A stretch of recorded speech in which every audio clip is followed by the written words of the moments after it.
शुभ दुपार सगळ्यांना। तर चला आता वाजलेले आहेत 4:30 आणि आज आहे संडे। तर आता सायंकाळपासून व्लॉगला सुरुवात करते। सकाळी आता काही शूट नव्हतं केलं मी, तर आता जरा बाहेर चाललेलो आहो, आज सुट्टी आहे त्याच्यामुळे। आणि कुठे चाललेलो आहो काय अजून काही ठरलेलं नाही आहे, थोडंफार काही शॉपिंग वगैरे करायची आहे, त्याच्यासाठी चाललेलो आहो। तर व्लॉग स्किप न करता कंटिन्यू करत राहा। तर चला जाऊया।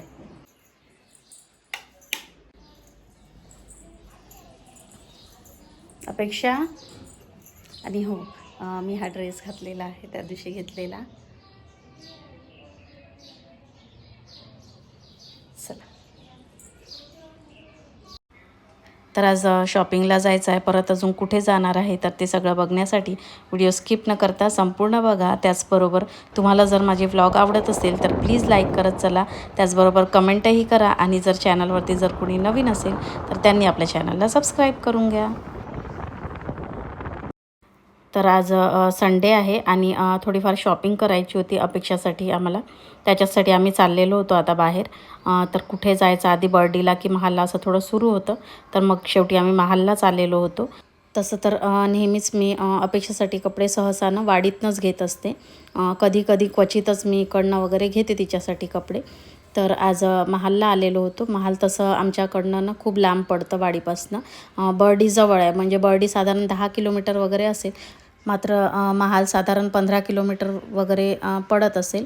तर आज महाललाच आलेलो होतो आम्ही। तर अपेक्षासाठी काही ड्रेस वगैरे घ्यायचे होते आम्हाला त्याच्यासाठी। आणि आज संडे असल्यामुळे मार्केटलाही भरपूर अशी गर्दी होती। आणि अदर दिवशी यायचं म्हटलं तर शक्य नसतं, हेही ऑफिसला गेलेले असतात आणि सायंकाळीच मग येत असतात, आणि एवढ्या लांब मग कधी येणार आणि कधी सगळी शॉपिंग करणार, म्हणून संडेच्याच दिवशी यावं लागतं। तर आमची सगळं जे काही घ्यायचं होतं ते सगळं घेऊन झालेलं होतं। आणि त्यानंतर आम्ही आता आलेलो होतो रेशीमबागला, जिथे एक्झिबिशन लागलेलं होतं। तर बऱ्याच दिवसापासून यायचं होतं, मात्र काही निघणं होत नव्हतं। तर आज संडे होता आणि निघालो होतो। तर महालवरून जास्त काही लांब नव्हतं हे, म्हणून मग इकडे आलेलो होतो आम्ही रेशीमबागला। आणि खूप मोठी अशी प्रदर्शनी भरलेली होती। आणि मला प्रदर्शनी वगैरे बघायला जायला आवडतं, कारण तिथे खूप नवीन नवीन गोष्टी आपल्याला बघायला मिळत असतात। तर भरपूर वेगवेगळ्या प्रकारचे छान मस्त असे स्टॉल लागलेले होते तिथे। जसं की पापड, लोणची, म्हणजे भरपूर प्रकारची लोणची, पापड, परत वेगवेगळी ज्वेलरी होती तिथे छान। त्याचप्रमाणे हँडलूमच्या साड्या, बेडशीट्स, तसेच घरात सजवण्याकरिता लागणाऱ्या ज्या काही वस्तू असतात तर त्या देखील खूप छान अशा सुंदर हाताने बनवलेल्या अशा हँडमेडनं कलाकुसरीच्या वस्तू देखील खूप सुंदर सुंदर ठेवलेल्या होत्या तिथे। तर प्रदर्शनी बघायला आलं की अशा छान छान वस्तू सगळ्या एकाच ठिकाणी आपल्याला बघायला मिळतात। आणि खरंच खूप सुंदर असं सगळ्या गोष्टी बनवलेल्या होत्या त्या। मात्र बघितल्या मी आणि खूप छान वाटत होतं।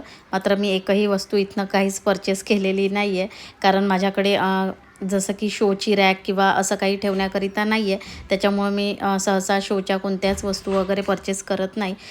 कारण टी व्ही युनिट वगैरे असलं की आपण तिथे वगैरे ठेवत असतो, मात्र तसं काही माझ्याकडे नाही आहे। जो टेबल आहे तर ऑलरेडी त्याच्यावर जे काही आहे ते ठेवलेलं आहे, त्यामुळे उगाचच गर्दी नको, म्हणून मी काहीच असं शोचं वगैरे परचेस करत नाही। कारण कुठल्याही गोष्टीला विशिष्ट जागा मिळाली की तेव्हाच ती छान दिसत असते।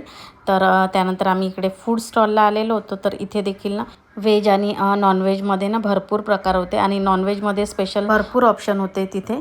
आणि छान असा संगीताचा कार्यक्रम वगैरे देखील सुरू होता। तर मस्त अशी छान सगळी प्रदर्शने आम्ही बघितली आणि मस्त अशी एन्जॉय केली। आय होप तुम्ही देखील सगळं एन्जॉय केलं असेल।